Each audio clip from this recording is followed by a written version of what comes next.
Welcome back to high life ಅಂದಮೇಲೆ ಅಲ್ಲಿ hi-fi royal ಮದುವೆ ತೋರಿಸ್ತಿದ್ರೆ ಹೇಗೆ ಹೇಳಿ, ಅಂತಹದೇ ಒಂದು ರಾಯಲ್ ವೆಡ್ಡಿಂಗನ್ನು ನಿಮಗೆ ತೋರಿಸೋದಕ್ಕೆ ಹೊರಟಿದ್ದೀನಿ. ಬರೀ ಬಾಯಲ್ಲಿ ಹೇಳಿದ್ರೆ ಸಾಕಾಗಲ್ಲ, ಅದನ್ನು ನೋಡ್ಕೊಂಡು ಬರಲೇಬೇಕು. ಕುಂದಾನಗರಿ ಬೆಳಗಾವಿಯಲ್ಲಿ ಅದ್ಧೂರಿ ಮದುವೆ ನಡೀತು. VIP ಗಳು VVIPಗಳೆಲ್ಲ ಬಂದಿದ್ರು. ಬನ್ನಿ ಆ ಮದುವೆಯ ವೈಭವ ಹೇಗಿತ್ತು ಅಂತ ನೋಡ್ಕೊಂಡ್ಬರೋಣ.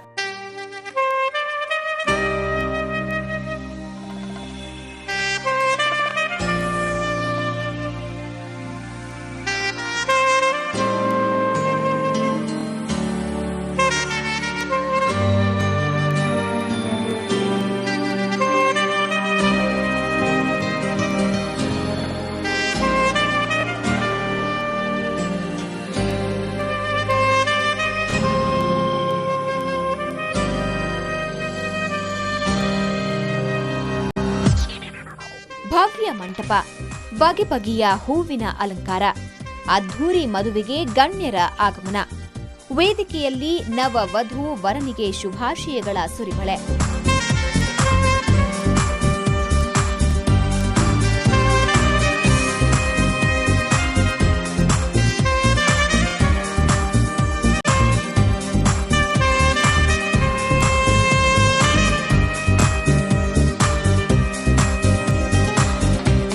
ಇದು ಕುಂದಾನಗರಿ ಅಂತಲೇ ಫೇಮಸ್ ಆಗಿರೋ ಬೆಳಗಾವಿಯಲ್ಲಿ ನಡೆದ ಅದ್ಧೂರಿ ಕಲ್ಯಾಣ.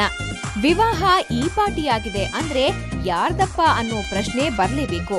ಇದು ಸಂಸದ ಸುರೇಶ್ ಅಂಗಡಿ ಅವರ ಮಗಳು ಡಾಕ್ಟರ್ ಸ್ಫೂರ್ತಿ ಹಾಗೂ ಡಾಕ್ಟರ್ ರಾಹುಲ್ ಅವರ ವಿವಾಹ ಸಮಾರಂಭ.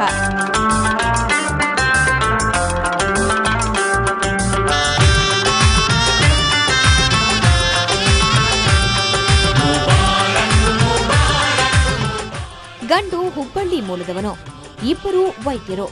ಮದುವೆ ಮನೆ ಕಂಡಾಗ ಕ್ಷಣಕಾಲ ಇಂದ್ರಲೋಕವನ್ನ ಧರೆಗಿಳಿಸಿದಂತಿತ್ತು. ಮಧುಮಗಳು ಡಾಕ್ಟರ್ ಸ್ಫೂರ್ತಿ ಕೆಂಪು ಮಿಶ್ರಿತ ಬಂಗಾರದ ಬಣ್ಣದ ರೇಷ್ಮೆ ಸೀರೆಯಲ್ಲಿ ಮಿರಮಿರನೆ ಮಿಂಚಿದ್ರು. ವರ ಡಾಕ್ಟರ್ ರಾಹುಲ್ ಸೂಟ್ನಲ್ಲಿ ಸ್ಮಾರ್ಟ್ ಆಗಿ ಕಂಡ್ರು.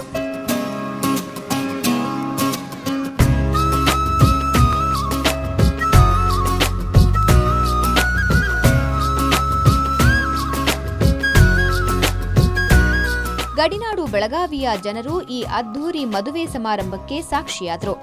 ಬೆಳಗಾವಿಯ ಹೊರವಲಯದಲ್ಲಿ ಇರುವ ನಾನಾವಾಡಿಯ ಅಂಗಡಿ institute of engineering and management ಕಾಲೇಜಿನ ಆವರಣದಲ್ಲಿ ಭವ್ಯ ಮಂಟಪವನ್ನ ನಿರ್ಮಾಣ ಮಾಡಲಾಗಿತ್ತು. ಸಮಾರಂಭಕ್ಕೆ ವೀರಶೈವ ಧರ್ಮದ ಧರ್ಮಾಧಿಕಾರಿಗಳು, ವಿವಿಧ ಮಠಾಧೀಶರು ಆಗಮಿಸಿ ವಧು ವರನಿಗೆ ಆಶೀರ್ವಾದ ಮಾಡಿದ್ರು.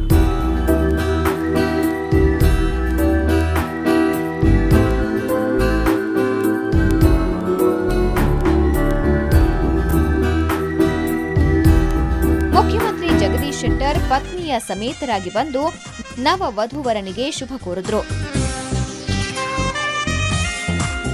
ಜಿಲ್ಲಾ ಉಸ್ತುವಾರಿ ಸಚಿವ ಉಮೇಶ್ ಕತ್ತಿ, ಸಚಿವರುಗಳಾದ ಬಸವರಾಜ ಬೊಮ್ಮಾಯಿ ಸೇರಿದಂತೆ ಇತರರು ಹಾಜರಿದ್ದರು. ಎಲ್ಲರೂ ಜೊತೆಯಾಗಿ ಭೋಜನ ಸವಿದ್ರು.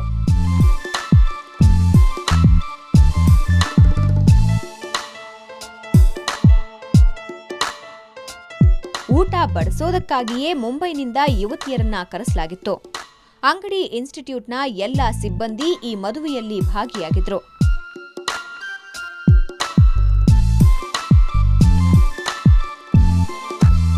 ಮಾಜಿ ಮುಖ್ಯಮಂತ್ರಿ ಬಿಎಸ್ ಯಡಿಯೂರಪ್ಪ, ಸಂಸದರಾದ ರಮೇಶ್ ಕತ್ತಿ, ಪ್ರಭಾಕರ ಕೋರೆ, ಚಿತ್ರನಟ ಶಶಿಕುಮಾರ್ ಹಾಗೂ ಉದ್ಯಮಿ ವಿಜಯ್ ಸಂಕೇಶ್ವರ್ ಸೇರಿದಂತೆ ಇತರರು ಹಾಜರಿದ್ದರು. ಮದುವೆಗೆ ಬೆಳಗಾವಿ ಲೋಕಸಭಾ ಕ್ಷೇತ್ರದ ಸಾರ್ವಜನಿಕರಿಗೆ ವಿಶೇಷ ಆಹ್ವಾನ ನೀಡಲಾಗಿತ್ತು. ಬಂದ ಜನರಿಗಾಗಿ ಬೆಳಗಾವಿ ನಗರ ಬಸ್ ನಿಲ್ದಾಣ ಮತ್ತು ಇತರ ಕಡೆಗಳಿಂದ ವಿಶೇಷ ಬಸ್ ವ್ಯವಸ್ಥೆ ಮಾಡಿದ್ರು. ಅತಿಥಿಗಳಿಗೆ ಭೂರಿ ಭೋಜನ ಆಯೋಜಿಸಿದ್ರು. ಮದುವೆಯ ಸಮಾರಂಭದ ಉದ್ದಕ್ಕೂ ಮನತಣಿಸುವ ಸಂಗೀತವಿತ್ತು.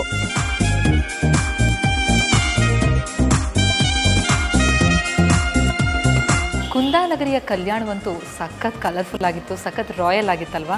ಈಗಂತೂ ಟೈಮ್ ಆಗ್ತಾ ಇದೆ, ಹೈ ಲೈಫ್ ಮುಗಿಸುವಂತಹ ಸಮಯ ಬಂದೇ ಬಿಟ್ಟಿದೆ. ಮತ್ತೆ ಮುಂದಿನ ವಾರ ಇದೇ ರೀತಿ ಇಂಟ್ರೆಸ್ಟಿಂಗ್ ಹೈ-ಫೈ ಸ್ಟೋರಿಗಳೊಂದಿಗೆ ನಿಮ್ಮದೇ ಹಾಜರಾಗ್ತೀನಿ. ಅಲ್ಲಿಯವರೆಗೂ ನೇರ, ದಿಟ್ಟ, ನಿರಂತರ ಸುದ್ದಿಗಾಗಿ ನೋಡ್ತಾ ಇರಿ ಸುವರ್ಣ ನ್ಯೂಸ್.